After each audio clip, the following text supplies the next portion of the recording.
Modern medicine में, allopathy में anaesthesia का जन्म हुआ लगभग 1840 में। उसके पहले तो पेशेंट तो बेचारे होश में रहते थे जब सर्जरी होती थी। लेकिन 3000 साल पहले साउथ अमेरिका में एक ट्राइब थी, वो एनेस्थीसिया देते थे पेशेंट को। उनको कुछ पत्ते देते थे चबाने को, उससे एनेस्थीसिया होता था।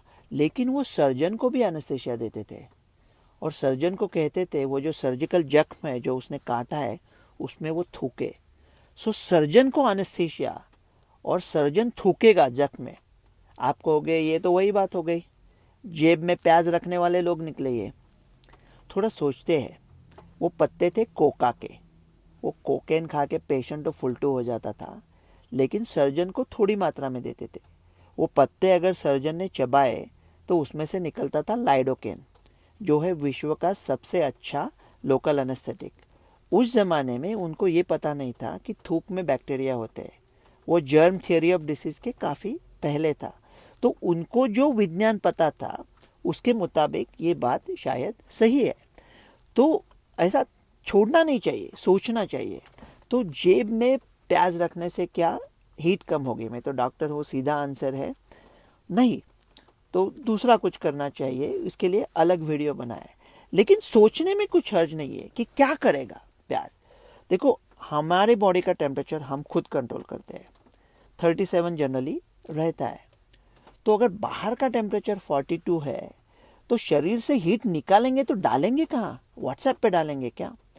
तो क्या वो प्याज ऐसा काम करेगा कि शरीर से खींच लेगा हीट? अगर खींचता है किस तरीके से जो हमें पता नहीं है तो अच्छा है, लेकिन फिर वो उसको शरीर के पास रखना चाहिए ना, बिल्कुल बीच में कपड़ा नहीं आना चाहिए।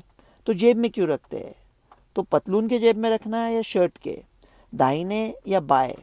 और अगर ये हीट खींचता है तो सरफेस एरिया भी देखनी पड़ेगी ना पूरी। दारा सिंह को भी एक प्याज और दीपू को भी एक ही प्याज, तो फिर दारा सिंह 3 प्याज ले ले। तो प्याज काट के ले ले, तो प्याज का रस मल ले। तो सोच के देखना पड़ेगा। हमारे पूर्वजों की कई बातें हैं ना, तो जैसा हम रंगोली डालते थे घर के सामने, कोई लोग अभी कहते हैं कि शायद वो रंगोली का एक हिस्सा अगर सर्प की त्वचा में चला गया तो सर्प डर के भाग जाएगा। तो क्या ये हमारे घरों को सर्पों से बचाने के लिए था?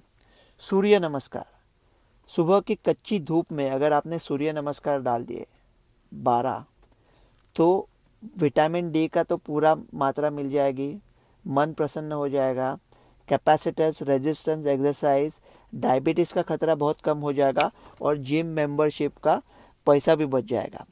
अभी हमारे पूर्वज टॉयलेट जाते थे, तो टॉयलेट तो कमोड में एकदम लग्जरी स्टाइल लोग बैठते हैं ना अमेरिका में, हमारे स्क्वाट करते थे। लेकिन अगर टॉयलेट करते समय हमने जोर लगाया तो जब हर्निया का चांस होता है, तो हर्निया के जो सारे ऑरिफिसेस होते हैं वो स्क्वाटिंग में ब्लॉक होते हैं, तो हर्निया से बचे। स्क्वाटिंग बहुत अच्छा एक्सरसाइज है डायबिटीज़ कम करने के लिए। तो एक 5 मिनट का स्क्वाटिंग भी हो गया। लेकिन जब हमारे पूर्वजों ने ये सोचा था तब लाइफ एक्सपेक्टेंसी, आयुर्मर्यादा थी 40, तो वहाँ घुटनों का आर्थराइटिस नहीं था। सो 70-80 साल के लोग जिन्हें घुटनों का आर्थराइटिस है वो टॉयलेट पे मतलब स्क्वाट कैसे करेंगे? उन्हें तो कमोड ही चाहिए ना। तो हमें समय के साथ आगे बढ़ना चाहिए। जो विज्ञान हमारा क्या था कि उसकी थोड़ी पूछताछ होनी चाहिए, तहकीक हो तो आलमे दो रूह तड़प उठे, इतना तेरे बगैर परेशान हूँ मैं। इतना परेशान होने की ज़रूरत नहीं है। हम पूर्वजों के बारे में पूछ रहे हैं, इसका मतलब ये नहीं हम उसे ठुकरा रहे। हम ये जानने की चेष्टा कर रहे हैं कि वो क्या थे।